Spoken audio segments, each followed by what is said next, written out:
Hi guys, so welcome back to my channel. Today I thought I'd do something a little bit different as it is currently diabetes week, and some of you may not know but I'm a type 1 diabetic. Diabetes UK for diabetes week I've got a hashtag, hashtag diabetes and me. The whole thing about this is to create conversations between diabetics and the people who support them, whether that's friends, family, doctors, anyone really, and it's just creating that conversation and making sure that there's no stigma and that everyone is open and chatting and supported with their diabetes.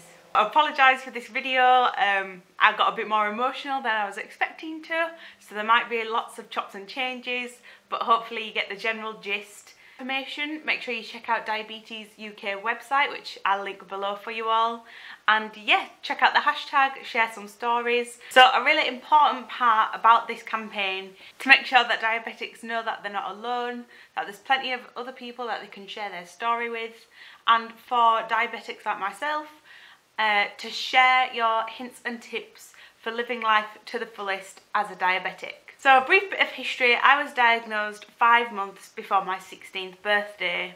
Obviously I was in year 11 and that's your first real year for exams, so there was a lot of revision and exam prep going on, and it was a really difficult time for me to be diagnosed, and it came so out of the blue that nobody really knew what was happening.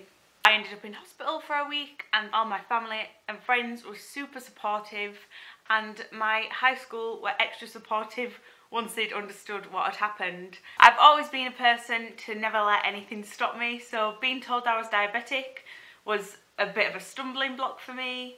I wasn't sure what it would mean, what if it would stop me from doing anything, and I was really clueless about everything around it.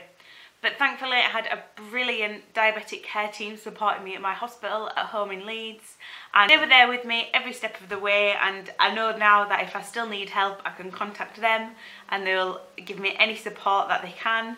And it's not something I tend to talk about that often, as it's been like 6 years now. Nearly 6 years? It's not something I tend to talk about much as it's been nearly 6 years now, and I feel like I'm comfortably into my type 1 routine, just getting on with everyday tasks as a normal person would.